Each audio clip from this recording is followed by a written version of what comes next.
Welcome, welcome. This is our first webinar. Very excited to be here. So today what we're going to be discussing is how to move from individual contributor to manager. And my name is Uche Maple. I am the founder of Agazi Maple Enterprises, which is a career development training company. And I'm so excited today that we have an amazing guest speaker, really Mel Mitchell. Mel, I have known him for a series number of years, and he is one of the leading experts in career development, career success, and really how to drive influence your career and in whatever endeavors, goals, responsibilities, aspirations that you have. So we're just excited to have Mel here today. So Mel, welcome. Yeah. Hi, Jay. So can you just tell us about yourself and your overall career and what has driven you to where you are now?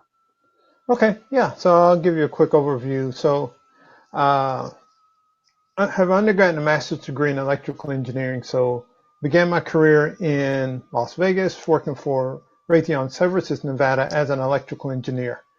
Um, then while there, like I was doing a lot of things in the community, and I was also placed on loan to UNLV as the Minority Engineering Program Coordinator.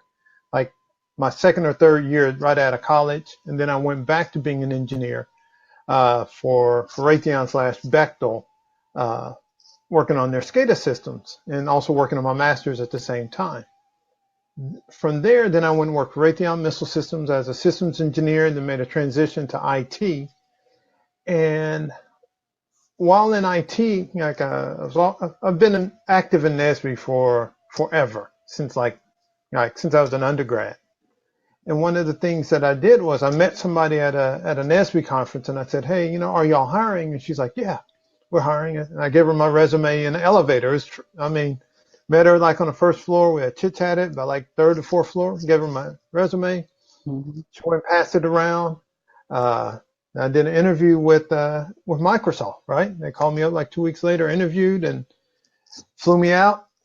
Worked there, I did the whole loop, all that good stuff, and then I was like, all right, I'm leaving Tucson. I'm moving up to Seattle. And so while at Microsoft, I essentially had two careers. The first half of my career, I was there for almost 10 years. First half was in IT, second half in talent management, talent development, where I managed the leadership development programs for Microsoft's IT organization. So it included a rotation program for new college hires and those early in career, summer intern program, and also focused on how senior leaders were developed, and especially future leaders, in a way that we identified and selected who's going to be a leader and who's going to get into these specialized programs where they're investing a ton of money into them. After I left Microsoft, then I started my company, Drive Influence, and we work with companies to help them solve their leadership challenges. So if you've ever been on a team where there are silos, people aren't talking, or you have a goal, but you're going in like 5 different directions, those are some of the things that we solve and help teams with their alignment. And so as you can see, I have a normal career path, right? Start off in engineering and end up in the HRS type world. Yeah. That's normal. Yeah, no, it's a little But bit that's, different. so going back to that, what made you decide to make that switch? Because as engineers, we have a tendency Mm-hmm. to stay in engineering, and it's uncomfortable for us Mm-hmm. to do something different. What made you decide to make that switch into your drive influence and into the role that you have? Okay, so it wasn't one moment in time. So Mhm. every company I've ever worked for, I did what I would call the extra. And the extra is always available, right? So when I first got out of school, I started helping with recruiting. I started helping with interns. I started reading extra books, right? Not just the engineering books, but leadership related books. I started doing things in the community. When I went to Tucson, continued to help with recruiting at various different schools, helping to Mhm. also create some kind of questionnaires that we want to hand out to a lot of the new hires, because myself and another guy, we could tell that, hey, guess what? People are going to start bouncing and going to other places if we don't invest and spend time with them. And so then also while at Microsoft, I was selected for the Loan Executive Program. So I was on loan to the United Way to help drive the Giving campaign for Microsoft. Mm, And even prior to that, I was also doing some diversity work for some GMs while still doing my regular job, right? okay. And, and so while I was giving this pitch to the IT organization on, the Giving campaign, it was about 3, 4, 500 people, something like that in there. I got pinged by an HR person. And Michael said, "Hey, Mel, we like your presentation. Let's talk about the program you're in and what your career aspirations are." I was like, "All right, cool." So when I went and met with Mike, I said, "Hey, Mike, check it out. These are some of the issues I see that we have within Microsoft IT." I said, "We hire leaders, but we don't grow leaders." Mm, And I said, "So what people have to do is they have to leave and come back." I said that you lose out on that talent. But I said we could solve this problem by creating a rotation program where we develop our next set of leaders. And so I followed up an email to him. He sent it to the CIO, Stuart at the time, and Stuart sent to Chris Fernandez, and Chris sent me an email. Chris Fernandez was the HR director for IT. And Chris sent me a note saying, "Hey, Mel, we like your idea. Let's talk about the program, and do you want to run it?" oh, wow. Right? And so when I went and met with Chris, I had like a 3-page presentation, a little printed out, from PowerPoint. I said, "Hey, this is what I'm thinking about building." He said, "All right, go and talk with 2 other folks on my team." So I built it out to about like 7 pages, right, when I met with them. And I said, "This is what I'm looking at, I think we should do. And this is the overall structure and what I'm feeling." And I went back to Chris. I said, "All right, so what's the deal?" He's like, "Well, I like you. You like me. Yeah, all right, let's do this." Okay. And so I made the jump. I made the leap. So I went from being an IC and just, focusing on managing projects and influencing people that way and, rolling things out, that are used in parts of the, company to focusing on developing leaders full time. Very good. Everyone, if you're on, make sure you stay on chat. Say where you are, where you're from, and what are some of the questions that you would like Mel and I to answer. Okay. So Mel, quick question. So Mhm. we hear people say all the time, what do I need to do to go from an individual contributor to a manager? What Right. advice would you give them? So I encourage people, just like I mentioned, talked about doing the extra. Start doing the extra before you need the extra. Right? So even if you think, say, I think I would like to maybe be a manager one day. You don't know what day that will be, Hmm. but you have to start developing your leadership skills before they're needed, right? Because there are managers and there are leaders.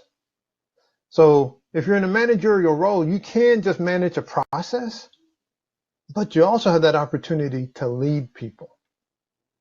And those people that are able to lead, they're going to continue to go up, right? Because we've all had managers where you just do the bare minimum. He said, "I need to write out 3 documents." You get 3. And then you have those other leaders that inspire you to do more. So look for opportunities to grow your leadership skills long before you try to make that transition. Now, you can do that by volunteering in the community, join a board. Like for me, a lot of my leadership skills were honed while I was in NSBE, National Society of Black Engineers, right?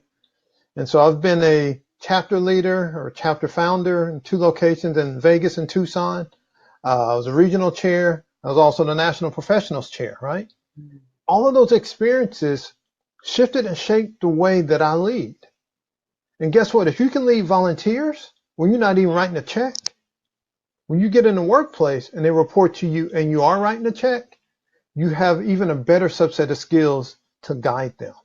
So start working on those skills early and don't wait till you need them right at that time. Don't wait until you say, "Oh, I feel trapped." No, work on them before then. And also read.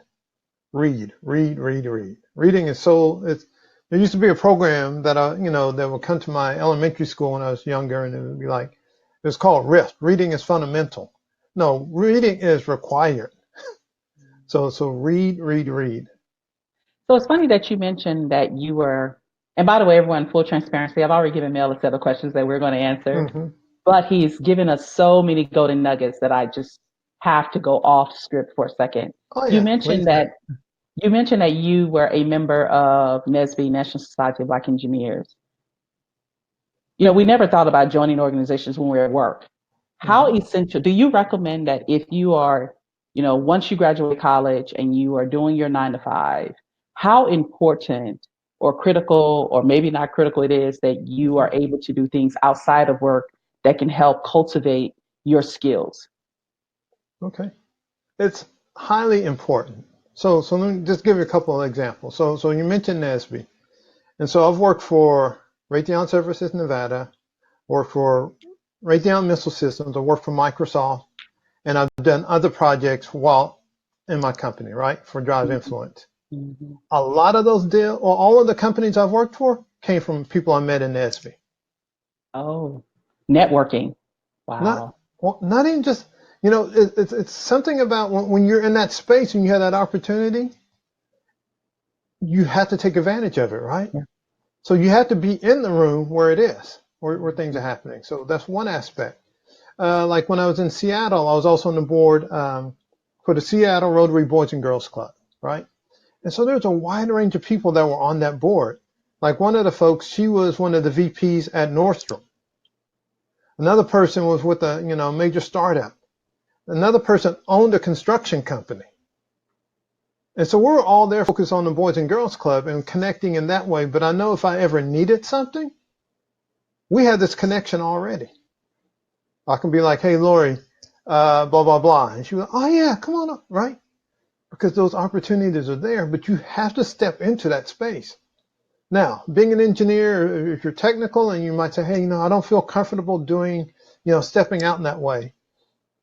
Neither did I at the very beginning. So the first time when I was living in Vegas, one of my coworkers, Mel Green, and Mel had also graduated from Louisiana Tech like 10 years before me. And Mel said, hey, Mel, check it out. Tomorrow, I'm going to go up here and speak to these kids about staying in school in this program. You should come. I said, okay, right. And he said, the way it works is they're going to pair you up with somebody else. You're going to go, you have 15 minutes, another person has 15 minutes, and you just basically encourage the kids to stay in school. All right, I could do that. I was so ridiculously nervous, right? These are junior high kids, right? Yes, junior high, right? Yeah, junior high can be a little bit mean back in the day, but I'm grown, right? Yeah. I'm 23 years old. Mhm. I stand up and I give my speech, blah, blah, blah, blah, boom, sit down. 5 minutes. So the other person had to carry the rest of the presentation for the next 25 minutes because I was nervous, right? But then I went back again. Then I went back again and again and again. And that nervousness went away.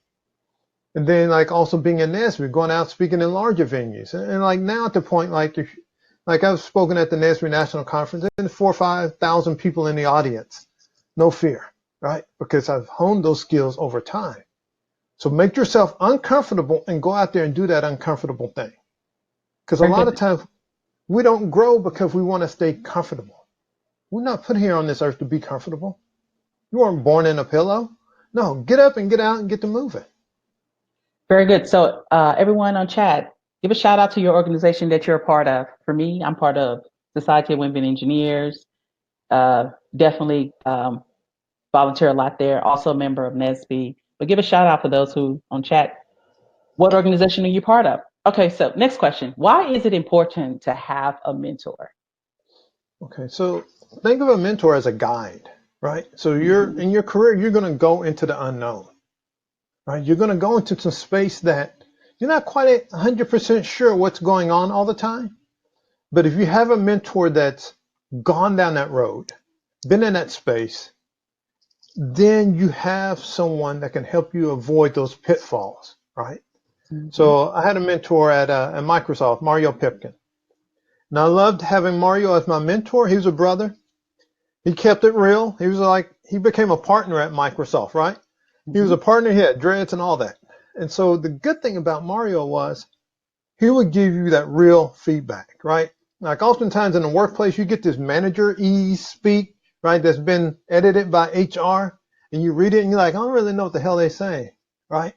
Mario will be like, Mel, check it out. This is what they're saying. Bruh, this is what you need to go do. I'm like, cool. That's what I needed to hear. So you need to find you a mentor, someone that can give you that real message and guide you along the way. Okay. Why should anyone identify their career path within the first 1 to 3 years of them working? So I would actually challenge the making that decision of the path, right? I mean, being IC or manager, that's some things that will come about. But so think about it this way: 10 years ago, you didn't have media directors like the way you do today, social media direction. It was a job that really didn't exist, right? When I look at a lot of the jobs that I've had, they don't appear nowhere on an engineering career path. Being on loan to UNLV didn't appear. Being a loan executive to United Way doesn't appear on an engineering career path. Being managing a talent development program, that's not on an average career path. But what you do need to truly know is what's your passion? What's that impact that you want to make long term? And oftentimes I look at it as knowing what's in your heart, right? I say what's in our heart is our passion, purpose, and that audacious goal. So know what you're passionate about. For me, I like technology and I like helping and influencing people. And so you combine those two, then I look for those opportunities. And so I would encourage folks first to figure out what you're passionate about, figure out what you want to do with it, and make that big, audacious goal that scares the hell out of you. Yeah. We call those hairy, Right. audacious goals. Yes. BHAG, big, hairy, audacious goal. Yes. Yeah, well, that's interesting that you said. I guess that's true. I know, when I first came into the workforce, I started off in manufacturing, Mm-hmm. and I knew that I wanted to be a project manager. And I had Mm-hmm. no idea of how I was going to get there or what it took. And I did not have a mentor to guide me. And looking back, I just said, oh my gosh, if I had someone who could have guided me, I would have been more strategic in the roles that I took, right? Because Mm-hmm. back then they were like, well, just take anything, and there's no such thing as a job too small. And sometimes you end up where you're not doing what you're passionate about or what gets you Right. up, and then you're like, oh my gosh, I am doing PowerPoint slides all day, or Mm-hmm. I am taking notes all day, and I'm Right. really not um, doing what I thought I should be doing. Right? I went to school for this. What advice would you give people on how to navigate that strategically where they're not burning bridges? Okay. So, couple things. So, regardless of whatever you're given, do it excellent. Do it so well that even your errors are correct, right? So if everything that you touch, you kill, bam, they're like, wow, there's nothing that we can't give this person, right? And you do it ahead of time. So one, you build that reputation of excellence, and then you ask for things, but look for those gaps for where you can do the things that you want, right? So oftentimes in a meeting, there's some things that nobody signs up for, right? You had this discussion in a meeting. Oh, we got this issue on X, Y, and Z. And it might be interesting to you, but you don't volunteer for it. And so then the manager has to make a decision like, oh, well, let me go ahead and give this to Susie. Let me go ahead and give this to John or Juan or whomever, right? But if you say, hey, you know what? That looks interesting to me. Your manager, I'll bang that out. I'll do it. So look for those gaps and those opportunities to sign up for what you want to do.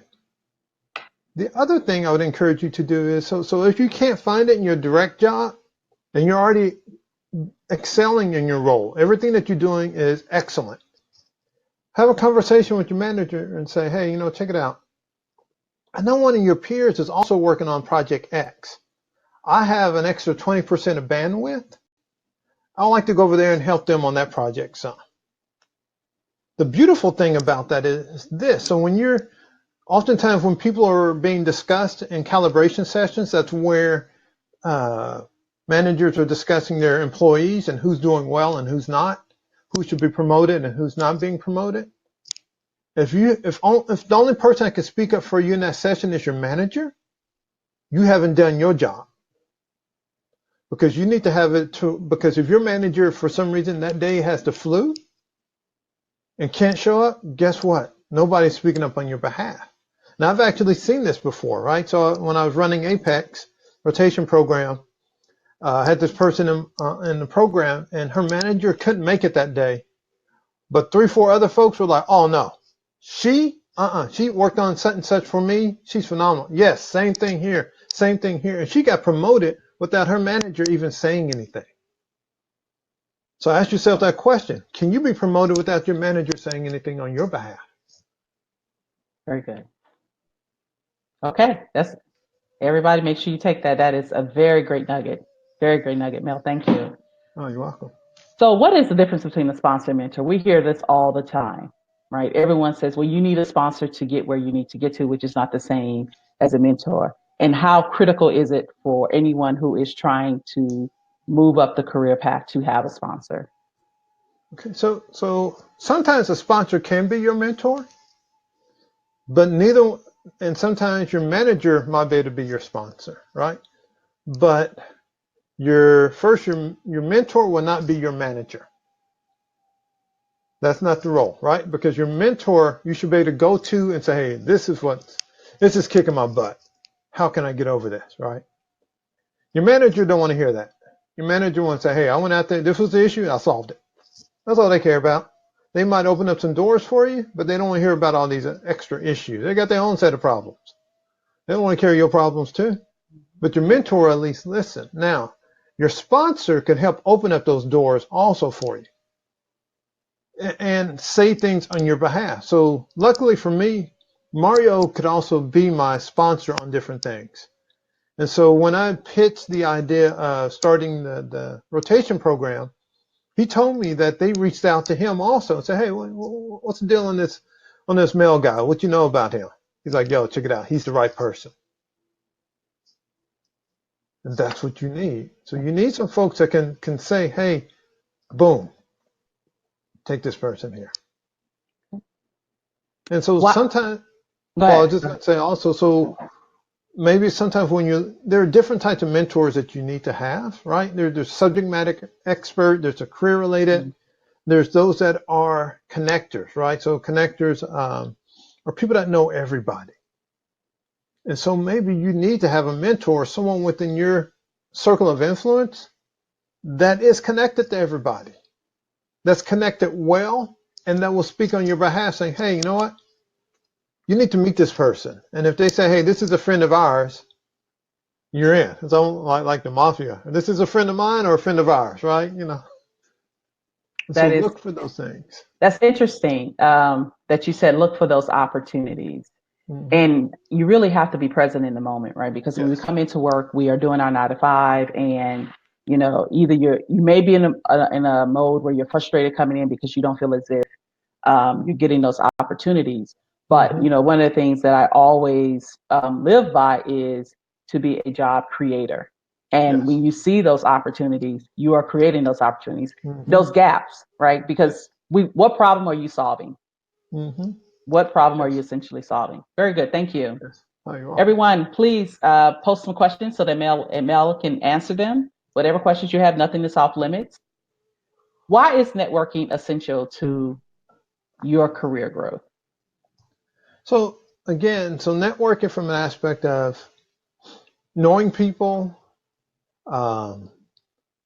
connecting, learning from them, but also it's a way that you can spread your influence. And there's an aspect of meeting people, and then there's the aspect of being connected. So on LinkedIn, you might have 2,500 folks that you're linked to. But if you look at it, how many are you connected to? That's the real question, right? You might have some people that are following you because of what they're seeing that you do, but what you really need is that connection, right? And in some scenarios, you might be connected to folks that you don't even know it because why? Because you're putting things out there and you're pouring into them. It could be the content that you're doing. It could be the books that you're writing, and you're pouring into them, and so they feel that connection to you. But then there's also those that we come in contact with every day.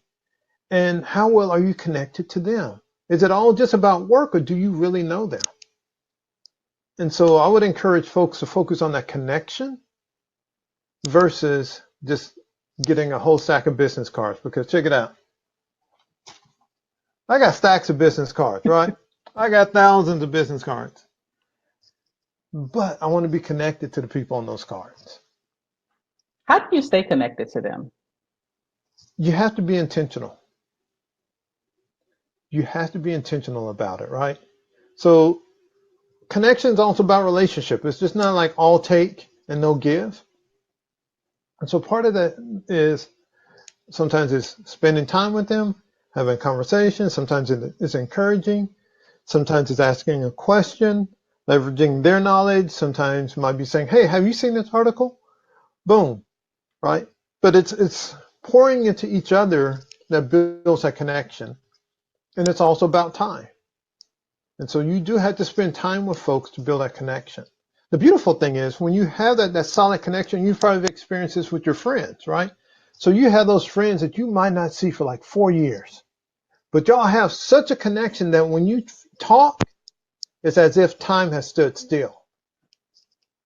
And then there's those folks that you've known for 10 years and you didn't see them for like 3 weeks. And you'd be like, whoo, man, there's that gap there. That's But it's great. all in That's a that. great, yeah, that's a good analogy. It's a great analogy. So we hear a lot about taking risk in our career. What does that Mm-hmm. really mean? Because I want to make sure that I don't get punished for taking a risk. So are there Right. different types of risks that you take in your career? Um, I would say there are different types of risk. I would say first step out and don't be afraid. You got to push fear behind you, right? I think Zig Ziglar said, "Fear is false evidence appearing real." And so step out there. And the other part is when you're stepping out there, there's always going to be those folks, those naysayers, or forget about they, right? Well, I don't know you know what they're going to say about people that do things like this. Who is they and why are we even listening to them, right? Step out there and be strong. Have your support team. And if you make a mistake, guess what? Majority of us are not heart surgeons. We're not doing operations on folks. Most likely NASA's not going to call you for a major mistake. Like, hey, check it out. You remember that patch you sent me on the space shuttle? Girl, this ain't working. You'll have some other folks around you. So in your career, step out there and be bold. And realize everything's not going to work, but you're not going to get everything to work if you don't step out there, right? Because so we have to step out onto the water, right? So when you're like on the, for those of you that are also reading the Bible, right? It's all about taking that step, right? So stepping into the Red Sea, boom, things happen. Stepping into the Jordan, things happen. Stepping out onto the water, things happen, right? And so when Peter stepped out, all the rest of the cats still in the boat. You got to step out and forget what the other people are thinking, worrying about. Forget what You other got to people are run on. your race. Right. Don't look to the sides. Everybody needs to run their own race. Don't worry about that person's so far ahead of me. What that person has is for them. There's specific things that are for you. And that's what you should run after. But keep moving forward. Always. Don't stop. Keep moving forward. Keep walking. And then when you look back, you realize that your steps have been ordered. But your steps can only be ordered if you walk forward. You're not going to have no steps if you stand still. You know, there's a favorite quote from Ernest Henley that I love. He says in Leviticus, "I am the master of my faith. I am the captain of my soul." So, Yeah. yeah, And oftentimes I like to switch that just a little bit. God is the master of my faith. He's the captain of my soul. absolutely. Now I got to walk where right? I let Yeah. him order the steps. But the other thing is this, right? So there are folks that I might talk with and I'm like, hey, well, my manager told me to do something. That ain't my job. And they don't do it. But guess what? That next year, they still doing the same job. That next year, they're still doing the same job. Why? Because they didn't do nothing that wasn't their job. So don't be sitting around complaining that you're not getting a new job if you're not stepping out there doing something that's not your job. Because the thing is this, some senior leaders are going to ask you to do something. If you say no, they might not ever ask you again. That opportunity is gone. They're going to create a story. Say, oh, well, he didn't want to I asked him if he wanted to go do X, Y, Z, and he said no. Well, so last time I asked him, he said, no, I ain't going to ask again. I asked her, see if she wanted to do X. Well, she got the kids. What they'll create a whole story of why they should not ever ask you again. Don't give them that opportunity. Step up and move forward. I've actually seen it. I remember probably around year 5. Hmm. And I really believe at that time, people that I was interfacing with were probably just really frustrated at work, and Hmm. they were intentional in not doing more than Hmm. was within their job set. Yeah. And I could never understand why, because my philosophy is that either I'm not going to stay in a job or in a position Hmm. where I am not being impactful, right? Yes. Because you can exist all the time, but being Hmm. impactful and where it is making um, worldwide changes is Yes. different, right? One worldwide idea is different than one individual idea, and I just refuse Hmm. to be in the position. So that mindset, I could never understand that mindset of when people say I'm only going to do what I'm told to do, which is Right. one. Hmm. And if someone asks me to do something, well, they're not paying me more than what I should be doing. And what I Hmm. always ask everyone is that when your leaders are coming to you and asking you to do an assignment, and they say no, my question is, well, why not? And they're like, well, am I getting paid? But then I follow up and say, but is this along where you're trying to be? Hmm. Because if you are not in the position and they are coming at you with different tasking and it's not where Yeah. you want to be, then maybe you're in the wrong position to begin with, Hmm. right? And you Yeah. may be looking for other opportunities in that area of where you're trying to grow into. So when they're bringing you, because if I'm an engineer and I'm a mechanical engineer, Hmm. and I know that I'm going to sit here and I can design whatever you want me to design, but you're asking me to go in and code software. I don't code software. I took one software class. Right. But you keep Hmm. coming to me to do Yes. this. And guess what? I'm in the software organization, Exactly. right? Because So I'm in yeah. the wrong spot to begin with.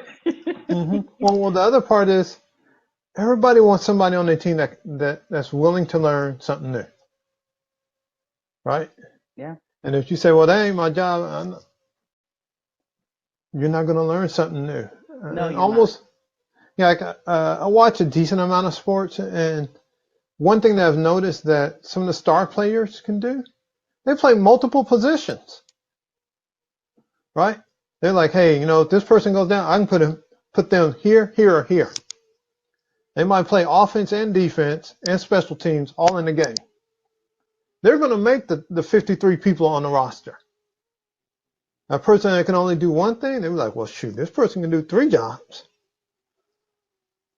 That other person can only do one. We keep that other person, right? Because yes, today the job workforce is going great, but we all know at some point in time it's going to take a dip, and the leadership will look at the rosters and say, well, this person's really good here, but that ain't our future. Yes. This person here learned how to do this. Then when we asked them to do something else, they learned how to do that. And they did this, and it was all done excellent. You'll make the squad. I think you said something critical. This person is not where our future is headed. Yes. And we have to always think about that. Hmm. That's the Yeah. golden nugget, everyone. You make sure you think ahead and really pay attention to how the trends in your Hmm. industry is going. Well, So, one other question. Oh, did you want something else? Go ahead. can I add to that? So, Yeah. not just trends in your industry, but find out where your company is investing their money. If they're putting all their money in one area and you're not over there, you ain't where they're looking. So look at where they're investing their money. Look at your leader. Look at their priority list. If they say, hey, our focus for the next 3 years is going to be cloud, and you're only working on like PCs, I'm just saying, you might need to figure out how to get you a cloud certification in something because The they're telling resistance to you, change. This is uh-huh, what's happening, the resisting to change. Yeah. yes. Well, not just resisting, it's getting out where the new battles are going to be. Your leadership team is telling you where they're going. But if you ain't trying to walk where they're walking, they're going to walk away from you. Yep. What are the roles of a manager, and how does a person know if they're management material? So when I think of managers, I think of managing processes, right? Assigning tasks, assigning work, making sure that people do what they need to do when they need to do it. Think of looking at, achieving specific goals as leading a group of folks to go from point A to point B. That's what core managers do. Again, there are managers and there are leaders that are managers that manage people. And so if you're able to lead and inspire and influence and help people to elevate their enthusiasm towards their work and do excellent things, you're superseding being a manager. And so making that decision, the question becomes, do you want to lead? Do you want to be an influencer in your organization that helps to shape where things are going? Now, part of that path might require you to become like, let's just talk about software, right? You might become a senior dev, and then you might become a dev lead. But so when you become a dev lead, you need to think about pouring into other people. It's about replicating yourself. People will follow you because of what you've done for them and what you've done for the organization. But if you're not pouring into others, you're putting a cap on where you can go, right? And so then as you become that software, that dev lead, then you can become a team lead, right? Leading multiple different areas of folks that aren't just within your area of specialty. And so being able to lead across multiple ways. So one of the things I encourage folks is to prepare for that beforehand, but also think about how to lead from the middle. Because essentially we're all in the middle.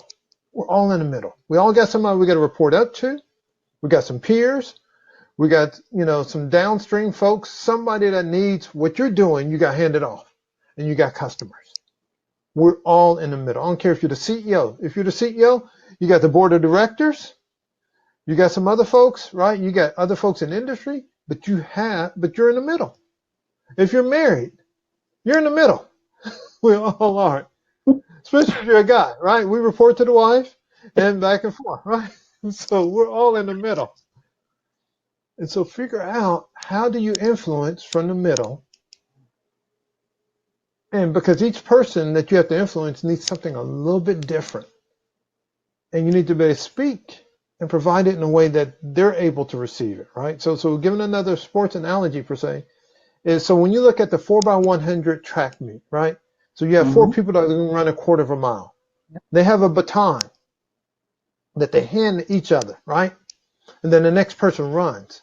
So when you're given that baton, are you setting up other people so that they can run faster than you, right? And it's all in that handoff. It's all in that handoff. Are you making the person that's going to hand you the baton, are you making it easy for them to put that baton in your hand? Or are you tripping? Tell me, you need to get this over here right now because otherwise blah, blah, blah, blah, blah. Or are you saying, hey, how can we figure out how to make this work best so that we as an organization can win? And so I know that's probably like multifaceted parts to your question, but I encourage folks, if you want to go up the chain and be a manager or be an influencer, look at how are you going to influence? How do you influence from the middle? There's a book I would also recommend. It's by John Maxwell. It's the 360 Leader. Boom, 360 Leader, John Maxwell. Forgot it shows up backwards when I show you on the camera. But it's a great book for thinking about how do you lead from the middle? How do you lead up, down, and across? You And know, read go ahead. and take training, take any type of um, training or learning opportunity before you move into that role, so you can speak the language of those managers, right? And if you're going to go to another foreign country, and you know you want to be there for a while, you're going to pick up a book of the language. You're going to pick up a book on the key sites. So when you get to that city and you reach that airport, you know at least how to tell your Uber or Lyft driver to get from point A to point B, and you're not being driven a long way. You This know, is a Mel, journey. that last year when I came back to my company, I was recommended to lead Hmm. the analysis team for a M&S tool. Hmm. So we had a DevOps lead, software lead, and then the analyst. And I got to be honest with you, I'm a person, I don't run analysis, right? So if you need me to do a calculation, I can do something. But to run analysis, that's not me. I go to the analyst, they run it, and I'm reviewing the data. Hmm. And when I tell you, for the first 3 or 4 months, I used to have, I would panic when I would have meetings with my Hmm. team because I was still trying to figure out what am I doing Hmm. as the analyst lead, where I've never been an analyst, and we are building a tool from the ground up. Like Right. the software team is developing a tool from the ground up. And it took me about 6 months until I really understood where my deficiencies were Hmm. and where I was going to be instrumental. Now, Right. you know, within the 6 months, you're doing things, Hmm. but I realized quickly that I needed someone who could speak software Yes. and who was an analyst Hmm. to be on my team. Yes. Because when we were interfacing with the software team, I couldn't relate. I had no Hmm. idea when they would say make any sense to me, Right. or their processes or any of that stuff. And my point being is that even if you're doing something new, Hmm. whatever you're great at, bring that in there, because that is the diversification of what you're bringing to that team that is probably Hmm. missing. And Right. that is beneficial. And where you're weak at, bring in others to help fill that gap so that you guys can get a complete project, Correct. right? Correct. Yeah. So that's just my 2 bits. Anything Hmm. else you might want to say, Mel, Uh, for our attendees? so I agree. So when you're in a leadership role, you're not going to know all the answers, right? You don't have to be the total expert, but therein lies part of just being a good coach to be able to pull those answers out of folks and help your team and those around you excel. And so, yeah, it's going to be scary sometimes. It is scary. Yeah. Therefore, you got to be brave. You got to be brave every day. And I would go and I had someone who I trusted, and I would Hmm. go in their office every morning before my meeting, and I was like, okay, I need a pep talk. I got to go Yeah. have a meeting. Hmm. Hmm. Yes. Yes. So